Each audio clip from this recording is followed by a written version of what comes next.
Okay, well here we are guys. Second day of summer, right up the top of Mount Wellington in Tasmania. How good is this, eh? Yeah, better watch we don't get a bloody suntan. I didn't pack for this one, Ruthie. Can you get us back down to the coast, please, mate? Oh mate, as soon as we can. But first of all, we've got to go up there in the blizzard and check out the top of Mount Wellington. Come on guys. Minus 10.2 chill factor. Oh.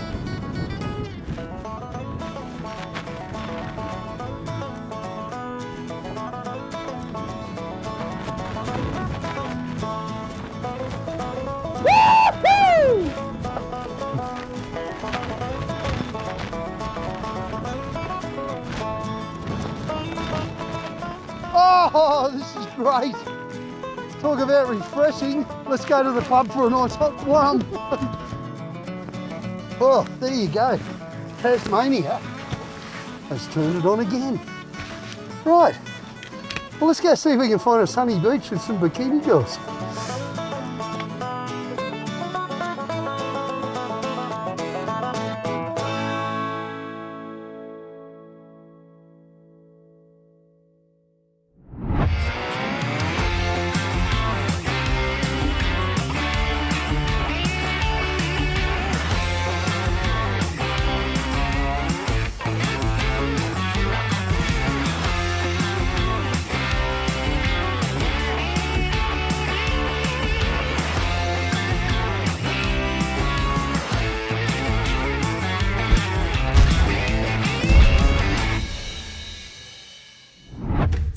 In this episode of DustemUp, we're exploring the fantastic east coast of Tasmania.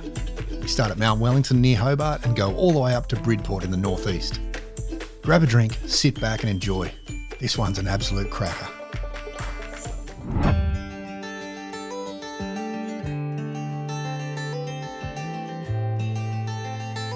What'd you think of the top of Mount Wellington? Well, wasn't that an experience? Mount Wellington is a place you want to go rugged up. Thermals, gloves, you need everything. Yeah, I really packed incorrectly for this trip. Left Queensland 36 degrees on Sunday and I just thought it's summer in Tassie. Oh, I didn't look at the weather at all before I left. Minus 10, I reckon, with the chill factor and the snow. And it was the second day of summer. Well, I was walking back down that track and I was getting pelted with little pieces of ice and it was stinging. And I had shorts on, it was not good. I had a nice warm jacket, but that doesn't stop the ice pelting your legs. I don't know what Glenn was thinking. He was walking around in his shorts. Unbelievably cold. The weather in Tasmania. You get sick of people saying if you don't like our weather, it'll change in 30 minutes time. Welcome to Tasmania. Yeah, I thought I was underdressed Gleno till I saw you walking around in your shorts, mate. Ridiculous. Absolutely ridiculous, mate. Well, I had on everything I owned and yeah, almost did the job. Well, the heater and the Luxy did well, mate, when I jumped back in. But what an experience to be up there and go from sleet, little bits of hail to snow. Unbelievable. And a fantastic view. It's an awesome place. Well, now that we've done it, we can say we can. And let's move to warmer pastures, please. The east coast of Tasmania brings back many memories for me. Been here a few times. Little caravan parks along the side. Beautiful crystal clear waters. It reminds me of the Sunshine Coast in Queensland, probably 40 years ago. Well, man, we're in the state forest on our way to Nugent here, but could be good to look around, eh? See what's here. Yeah, well, it's the weather's cooling down for us. Let's hope there's some tracks leading to a nice campsite. Been in here before, Ruthie? No, mate. No, this is part of Tasmania I haven't even explored, really. The only time I've been here has been on my way through to Port Arthur. Oh, yeah, we're not far from Port Arthur, eh? It's got a lot of history too, hasn't it? Too right. History of the misery kind. Jesus, weather, it keeps changing, doesn't it, you know? mate, this breeze is roaring out of the south, so if you don't find us a little place in the lee somewhere in here, mate, that'd be good. Oh, it's good having you along, Dave. You yachting blokes always know what's happening with the wind and the weather. Well, I hope we can find somewhere we can have a nice big fire.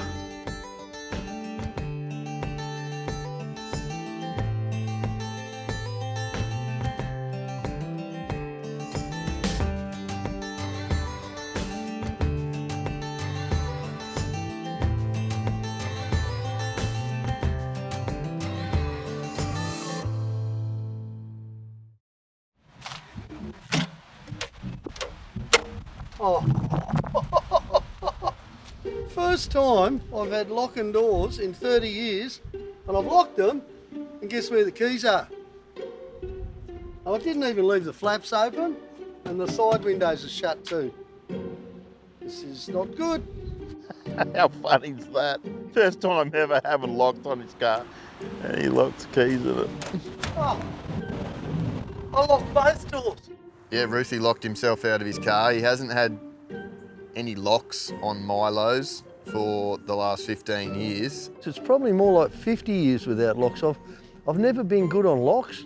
I just don't like them, you know, and certainly with Milo, I never had a lock. You know, I had a dog. Well, obviously he doesn't even know how to use them. He's gone and put him in before this trip. I'm not really sure why. That key thing, you've got to keep in your pocket, John. The handbrake warned me about this. She said, you're not good with keys, so you better stick a spare set in the back. And she did. And I'm not sure where. Milo too, no dog. So I thought, why not? I'll give these locks thing a try. And the first trip I got the locks fitted, I locked the keys in the car. Yeah, joke was on Roothy that day. This is probably a good lesson in why I don't have locks. We're a winner.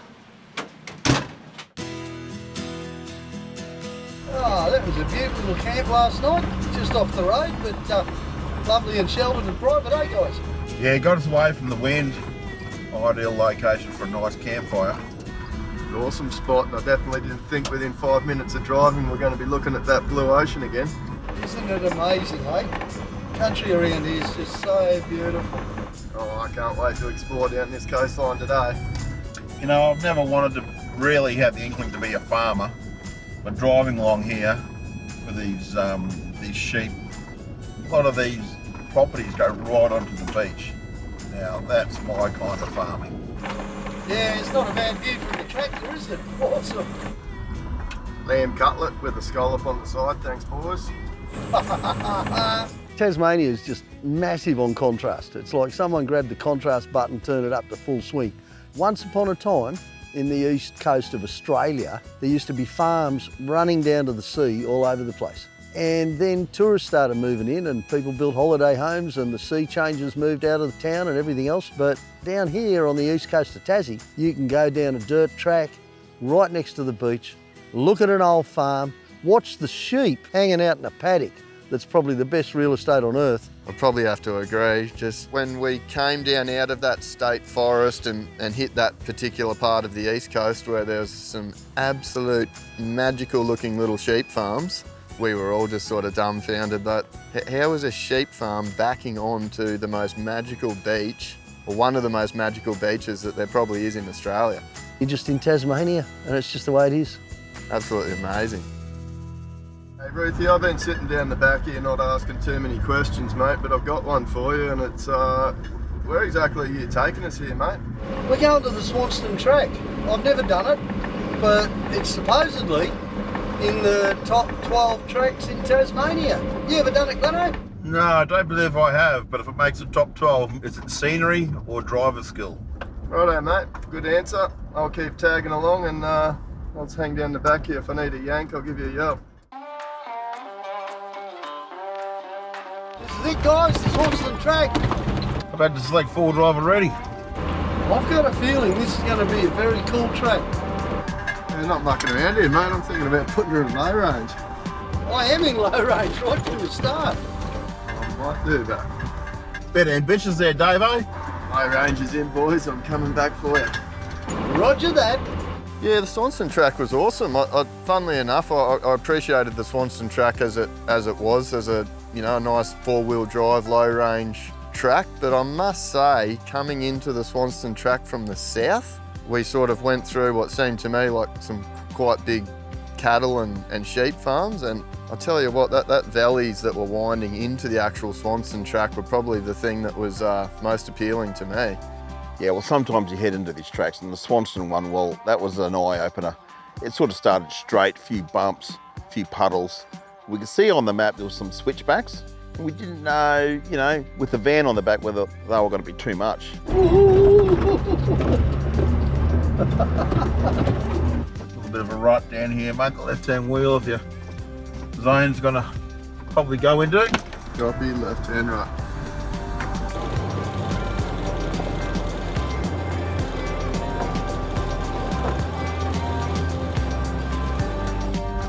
All good, Dave?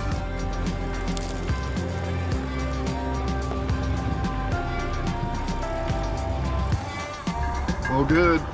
But once you're in there, there's no turning back. There's nowhere to turn back. This downhill should be fun for you, Dave. Terrific. We've just come down a really tight little switchback, and I just want to say, this Swanson Track rates about, in my mind, 3 or 4 as far as scenery goes, and a definite 8, 9, 10 out of 10 for driving. And in the rain, it's about a 15 out of 10, I'd imagine. Hey, Dave, we might swap up here, mate. A couple of switchbacks by the looks of it on the map. Sounds good, mate. Oh, yep, you found a good spot there. Coming through. Bit of a mission for Dave. This is the first switchback to the right-hand side. 79 doesn't have the best turning circle. Makes it even tougher having a camper on the back. So far, really good. I can't see. Keep it coming, keep it coming. I fancy myself as a bit of a switchback master. Earlier this year down in the Victorian high country, it's got to be a pretty bad switchback to get me concerned.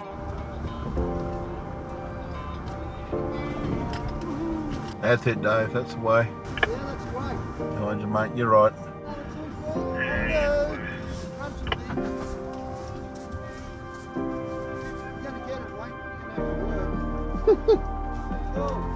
Yeah, you nailed it now. That's good. What's the workout? Yeah. Imagine that without first steering. The Swanson Track was like a little slice of the Brindabellas, a little piece of the high country. It's a little bit loose 1 minute, it's got a couple of really tight switchbacks in it, but the views were better. It had some awesome views, and Biggsy working his backside off to get that unit around the corners, Oh, Dave, Dave-O, Davey Bigger. Hey, how good on the wheel was he? He is a calm bloke. I thought I was calm behind the wheel, but this bloke, we had to prod him to make sure he was awake. Great job on the wheel. Great track. Good fun. Well, that was that 500-point turn, Dave, that we were talking about. I think we got through that pretty cleanly, which was good.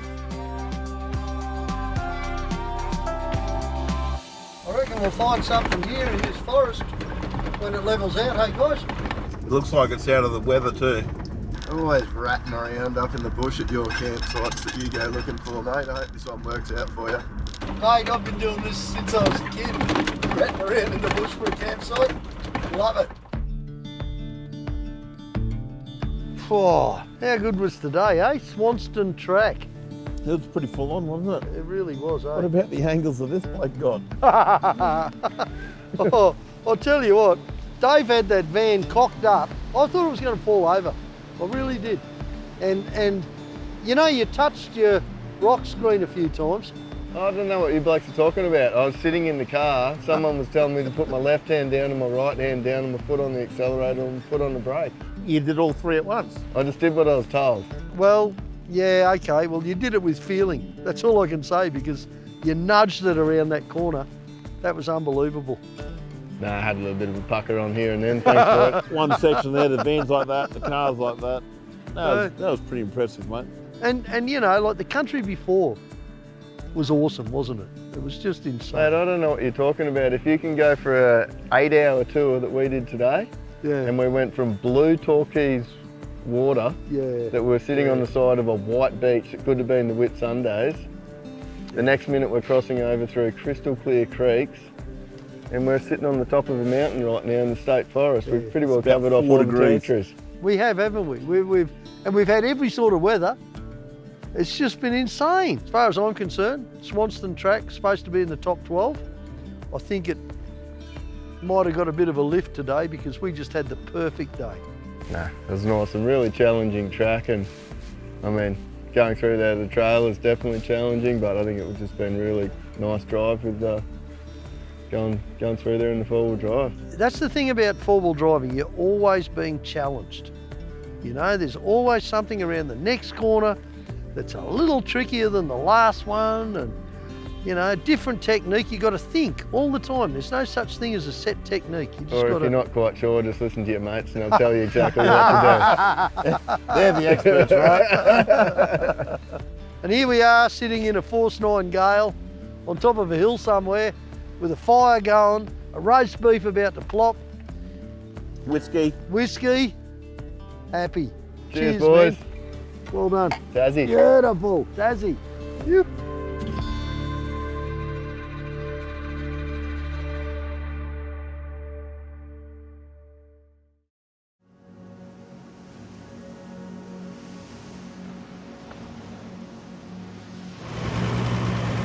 Hey lads, thanks for last night. That was a wonderful camp.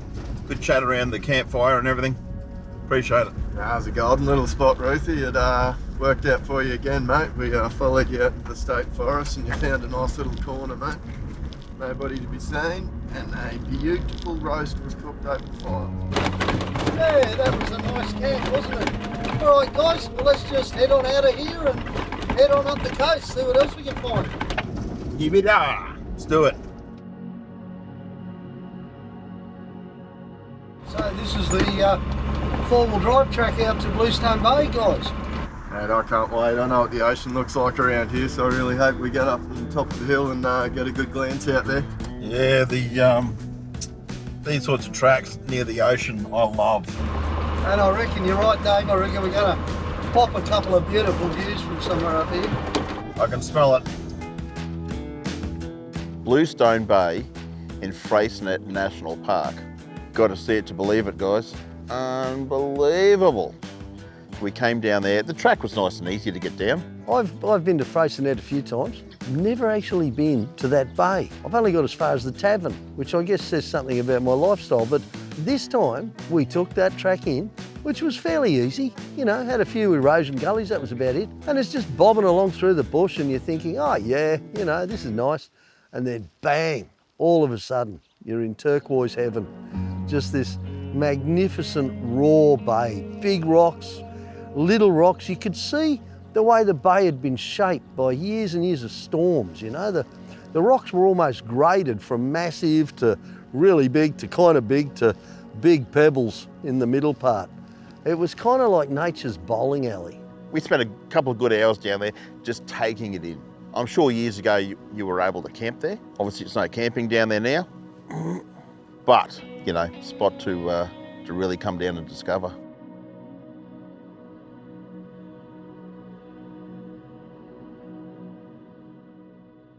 Righto boys, going to cook you some garlic, chilli, parsley, prawn pasta.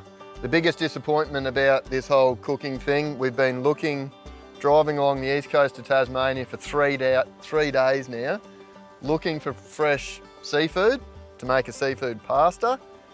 We haven't been able to find one single seafood shop. Amazing. And it's a little bit of an embarrassment, but I'll show you right now. I am cooking with pre-peeled Australian prawns. It was the 5th seafood shop I'd gone into to try and get seafood and I couldn't get them. But anyway, these prawns look great. I'm gonna hook in, get this spaghetti going. Now we're gonna lob, top off that. Oh, look at that. A little bit of salt in with the water.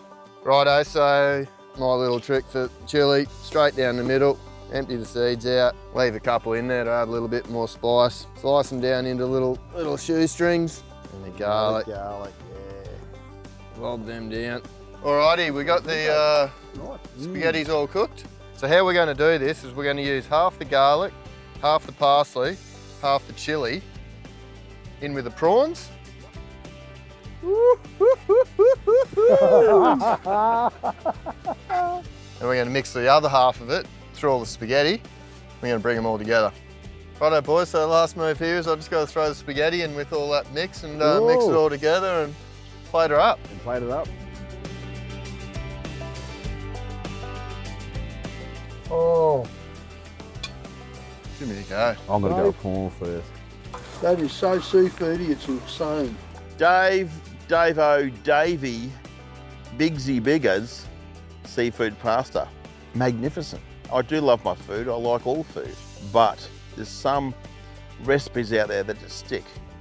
Lots of garlic, lots of chilli, lots of prawns, and the pasta. That's pretty much all it was, but it was just the aftertaste.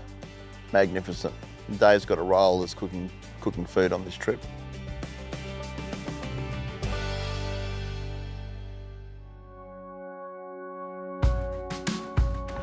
We're on our way to the Bay of Fires. The Bay of Fires, what a cool name. I heard there's beautiful beaches and campsites up around this way. Looking forward to it. Mate, I haven't been here for 18 years, but in my early 20s I spent a fair bit of time camping over in these Bay of Fires. Can't wait to get back here and check it out. It's absolutely amazing over here.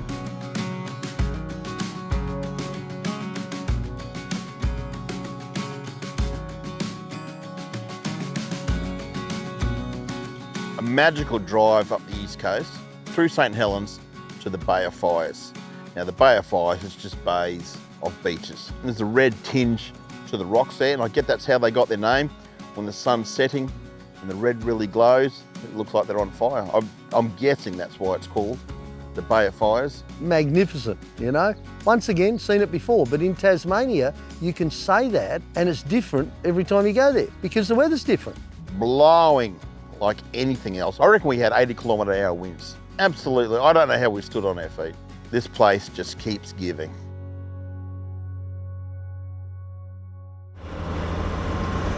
Hey Biggsy, you like your engineering? Yeah, mate, where are you taking us? The Mount Paris Dam, mate, built, I don't know, 1935 or 6 or something, only used for about 10 years, 12 years. It was used to supply water for the Barris tin mine. I don't know what's left of the dam itself or the town that built it, but hey, it's going to be good. I'm sure we'll end up in a nice spot tonight, Ruthie. Oh yeah. Mount Paris Dam, bit of a tricky drive in. I really wasn't sure what to expect coming down into that valley. It was all very eerie and there was trees, literally acres and acres of trees with moss growing on them. So it was that sort of real wet, dense valley. Must probably spend 50 to 80% of its time completely misted out. But the wall, the dam walls, just appeared on the right-hand side. Now, when I come to places like that, I want to see photos of it in its heyday. So my mind's been ticking, I've been searching the internet for stories about this Mount Paris Dam. It starts my mind thinking about the past. Who was there, how was it built, how many people did it take to build, how long did it take to build? Absolute mammoth effort to build something like that where it was. Well, if you love engineering and you love the Aussie pioneering spirit, the Paris Dam here, Mount Paris Dam, is just insane. Basically, if you look at it, you can see that it was, well, you can't see, but I know it was started in 1935, finished in 1937. 2 years, 70 guys built this dam. That is absolutely phenomenal because bear in mind, you know, they're not backing up concrete trucks, they're mixing everything. And even this, I know from my youth as a bridge carpenter working on concrete bridges, this is all plank framing. It's been put together, frames, they probably did 6 to 8 feet at a go. You can see the cut line there and above. They weren't whacker-packering it. They didn't have the machinery to do that. Probably just doing it with their shakers, their shovels and stuff like that. It's an awesomely big job. I thought at first these were floodgates of some sort, but you can see they've actually been cut through later. So I'd say what happened was when they decommissioned the mine, 1947, they didn't need the dam anymore. They didn't want to leave the dam as a sitting structure because the amount of water that could build up in that valley would be phenomenal, and if the dam failed at some time in the future, it'd be major devastation downriver. So what they've done is they've come along and concrete sawed big holes through it. It's just phenomenal, but the big thing for me is how much work did 70 men put in here all those years ago with very primitive equipment. Just amazing, fantastic. Australia's great.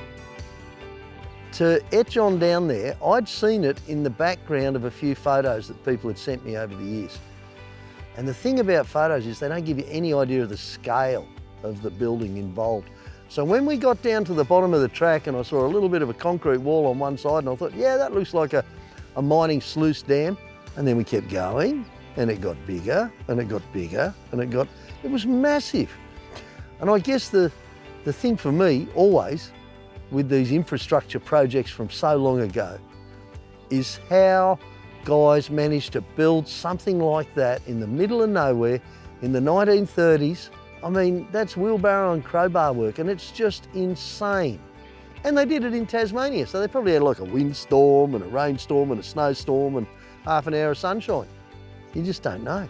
From an engineering point of view, a really cool structure, a big flat wall with all these ribbed backs in it. And I guess the most, or the best part about that whole wall is there's just this natural rainforest, tranquil creek that's now running through the wall and breaking out the back with ferns going everywhere and moss, and you know, it would have been a really cool place to camp the night, and almost would have been a little bit eerie down there, I think, but it would have been fun.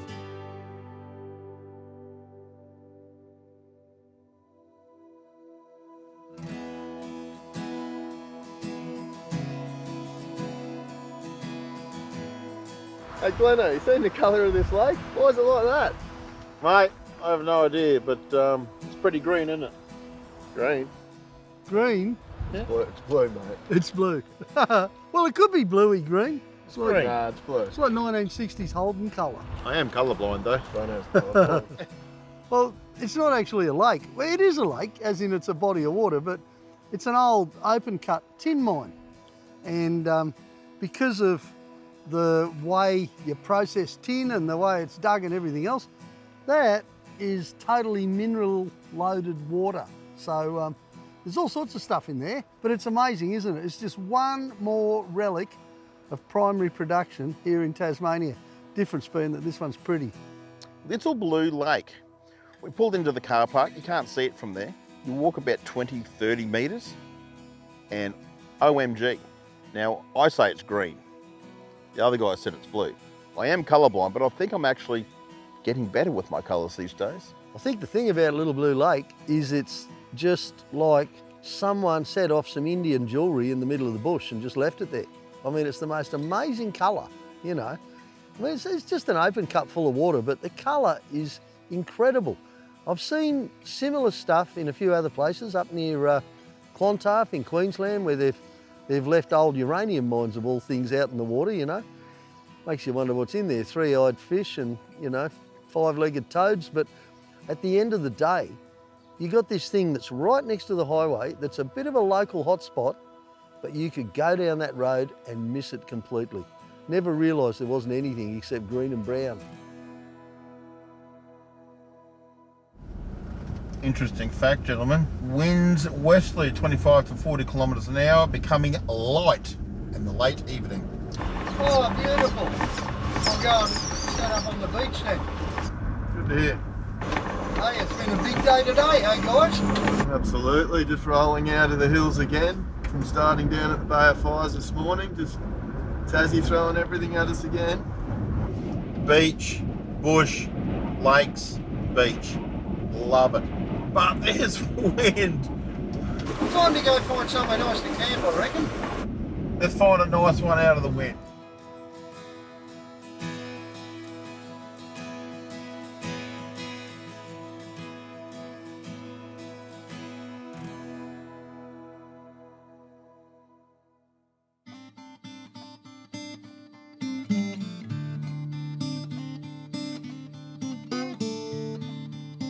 And this morning, we're going to do something kind of special, only because I've never done it and I want to have a go at it. And Gleno offered to help me.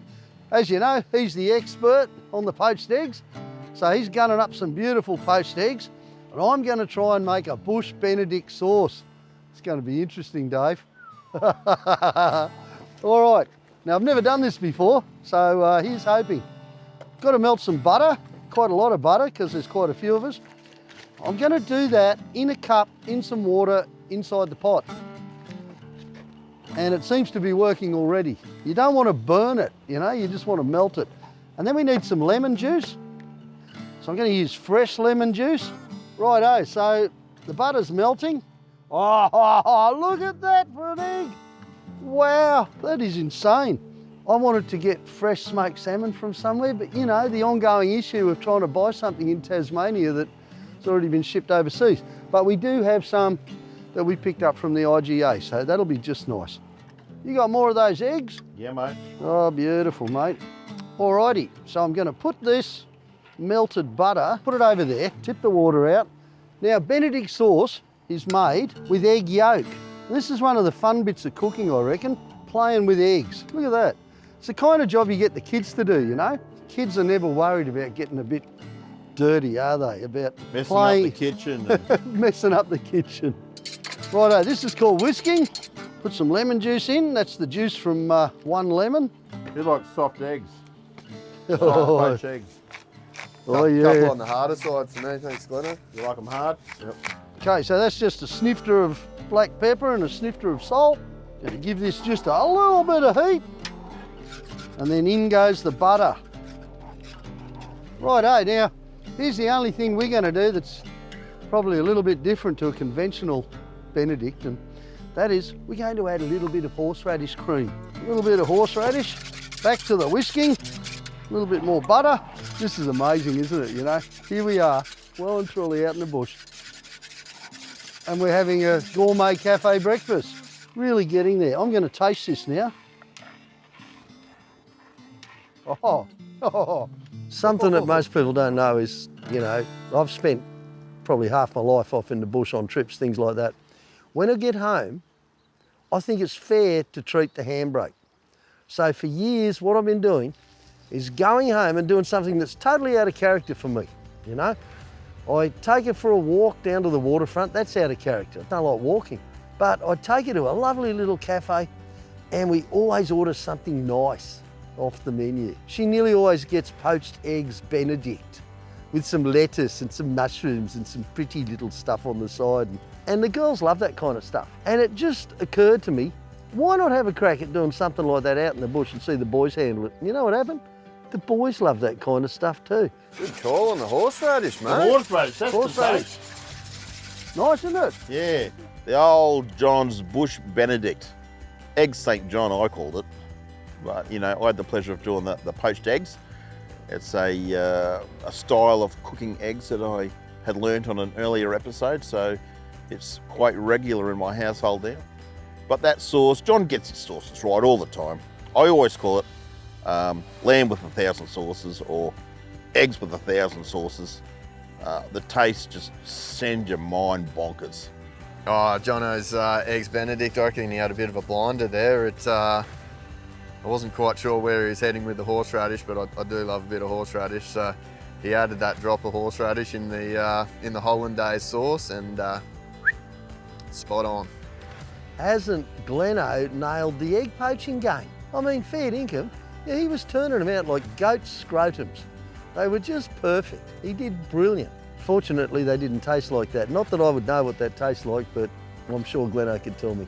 Yeah, I'm always a little bit wary when Gleno gets near the kitchen, but I asked for a medium to firm egg and I got one, surprisingly. So, yeah, no, I'll let Gleno cook my eggs again.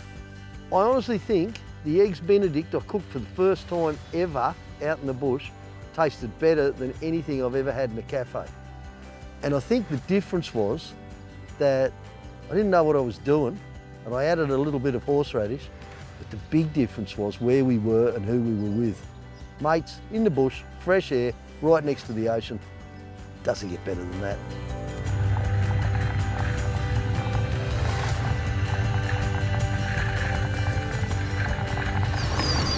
guys, this is the track over to the Sandhills.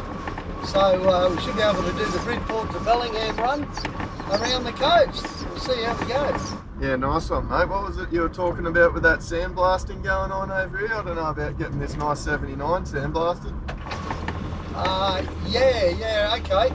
Look, I think it's got more to do with my rooftop enamel paint.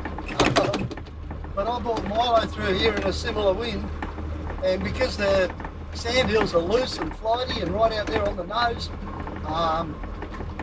the sand against the door was incredible. So when I got it home, I had to paint it. But I'm sure it won't be the same for you guys. Hey Dave, I don't think you're going to have to worry about the sandblasting, mate. I think the wind's strong enough just to pick up the 79 and the Expedition and just blow you down the beach, mate. Mate, I've almost done it on a couple of these roads. You're the one that's been watching from behind, mate. She's a bit scary. Oh, mate.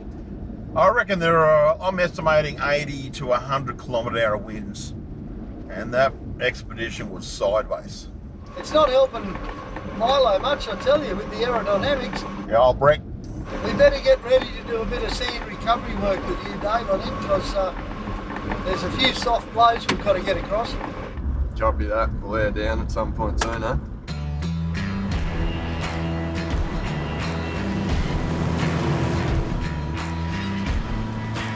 I told the guys that I knew about a good little sand trip that we could do on this trip, you know. Bridport to Bellingham, just across the top there.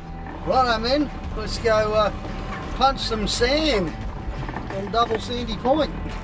Yeah, mate, looking forward to it. It's been the first time we've aired down on this east coast. Yeah, nothing like the unknown. This is going to be good. I do remember, like you said, Gleno, there's some big sand climbs. Perfect thing to give the old 79 its nose and lots of squirt to pull the trailer up.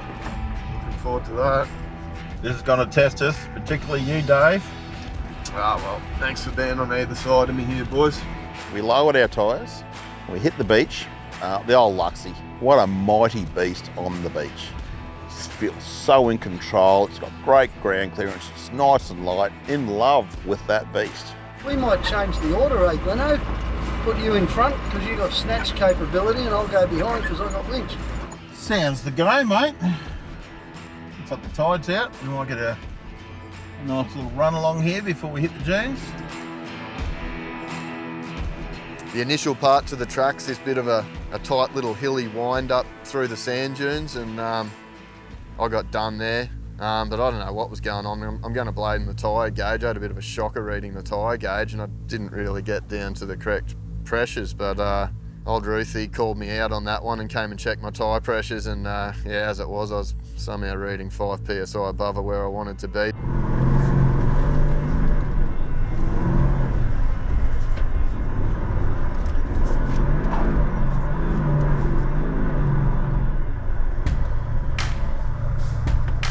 Thanks for coming, boys. So I got down to the right pressures. Amazing what the right tyre pressures will do. Yeah, funnily enough, made my way up through a pretty tight little hair turn at the top of a dune and made it. And a few words of wisdom from the old boy. It's difficult, but it's not that hard. I've done it before. But right from the start, when I went down there, I knew things were going to be different. It was changed, and I honestly thought it was going to be easier. Dave did a great job of getting the zone through. Absolutely magnificent. Get it up around that headland and, you know, to do what he did. And then continued our way across this pretty reasonable sized headland where we got to some dunes on the other side, which were sort of the last bit before we got onto a beach, and it was Roothy was assuring us it was probably about the hardest part of the track.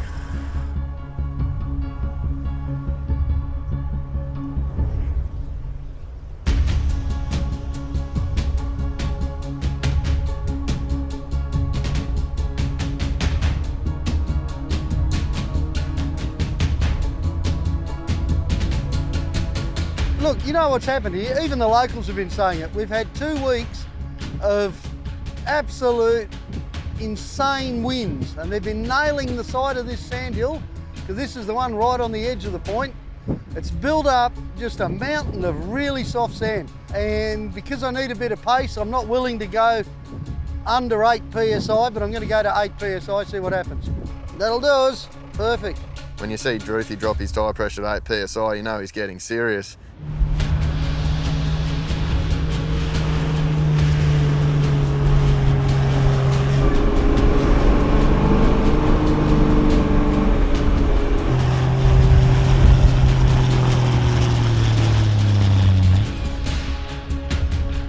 Now, he should have been able to climb over that, but it was that soft.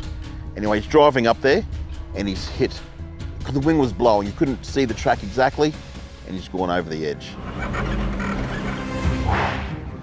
Panic station, straight into recovery mode. This is serious stuff. Oh, I've got a bit of a problem here, guys. We nearly lost John. We nearly lost Milo too. At the end of the day, it was just dangerous. Milo 2 was stuck on the soft sand with a cliff face to one side. I hopped out of the door and moved 6 inches over. Just me, you know. You could feel the whole lot shifting. The sand hadn't had time to settle. The wind's just holding it up. It was literally held up by the wind. And when you think about your truck being held up by the wind, it's not a good feeling, trust me. I'm looking at Roothy's car here and I'm thinking, geez, he's on the edge there. There's not a whole lot that's going to stop him going over the edge here. We better get him some help from Gleno. You got a shackle handy, or should I go? I've got a winch hook. Oh, shackle. Oh, winch hook might do it. I'll see if I can get it through the shackle. It was blowing a gale. It was really difficult to be there and to recover him. I didn't even actually get an attempt at it, but neither of them got there. I actually thought Gleno was pretty close to getting up and over, and it was a potential, but getting late in the day, getting late in the trip, yeah, we got defeated on that track. That was the point where we called Tassie's defeating us. That was close. You know, the couple of sand dunes up and just falling off the side. Righto, that's it, guys. We're not doing any more of this. Beaten by 2 weeks of wind and super soft sand. I wish we had finished it. I wish we could got over those sand dunes, but if we couldn't make it in the Hilux and the Milo too, there was no way Dave was going to make it in the 79. So best to pull the coffee machine out and have a caramel latte. John's favourite. Having done, you know, Bridport to Bellingham a few times in the past, to be beaten by it shouldn't have been a surprise, but it was a surprise. Because I figured, given the stuff that Gleno and I have done in the past, I figured it wouldn't be that hard. What I hadn't allowed for, and this is what you always have to remember when you come to Tasmania, is that Tasmania is raw nature. It is as raw as it gets. So if the wind decides to blow at 50 knots for 2 weeks and rearrange all the sand dunes into great soft puddles with big slopes, well, that's what's going to happen. It's not a place where you take anything for granted. Might have beaten us this time, but I know next time we'll get through there. Well, I hope we will. Oh, well, I've been away on, done the Simo and done the Channel Country earlier in the year with Roothy and Gleno and obviously Matt on those trips, and had an absolute blast. I love hanging out with both of those guys. They're heaps of fun. We spend a fair bit of time laughing. And I knew coupling that with coming and doing the east coast of Tasmania again was definitely a trip not to be missed. I've been looking forward to this one all year, the east coast of Tasmania, starting in the super, super cold of Mount Wellington. The wind knocked the edge off it for me a little bit, but the scenery was still there. We got an absolute hell of a lot going on back at the Zone Factory at the moment, and my time is a little bit precious, but I didn't want to miss this trip.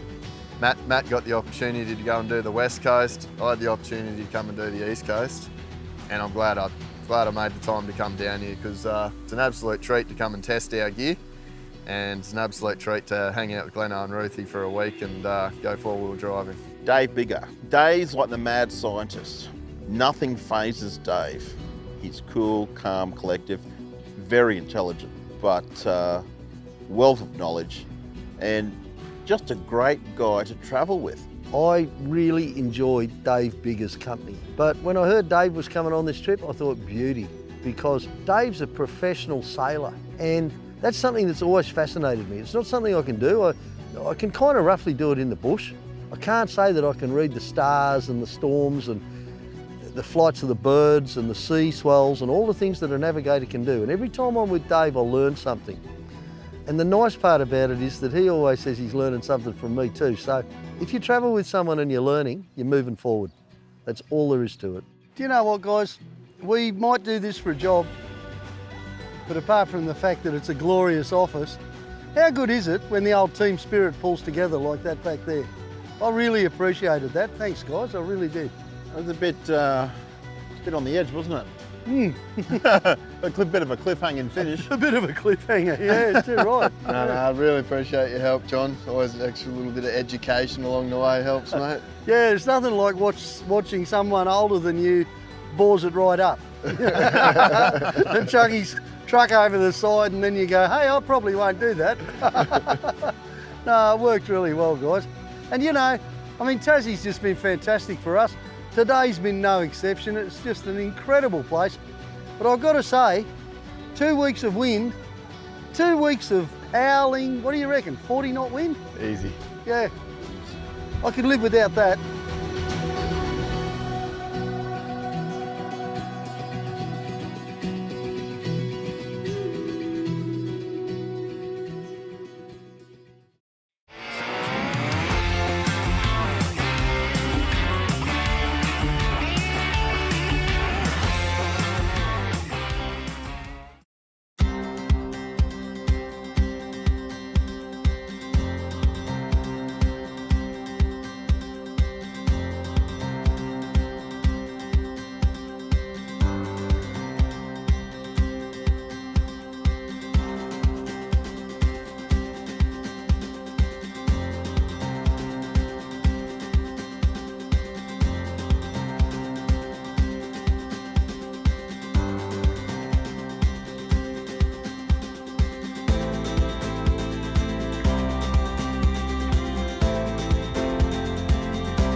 Wow, what an awesome trip.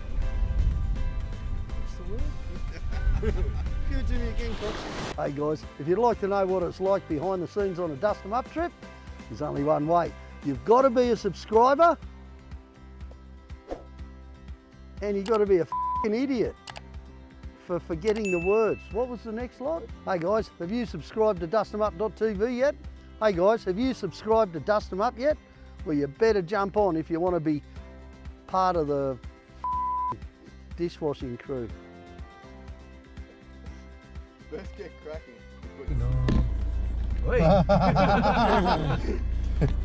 Gleno, good with the knobs.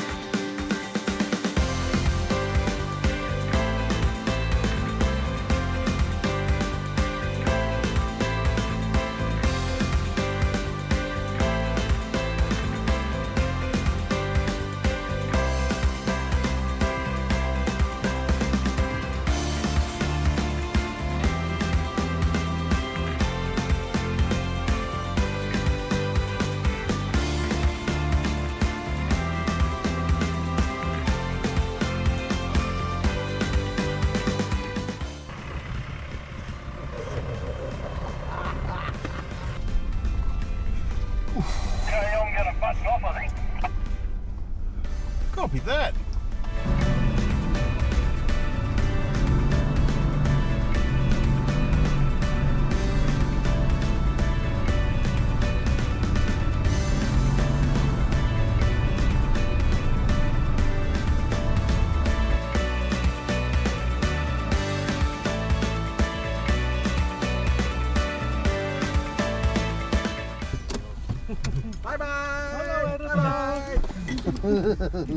Turn what off? Oh.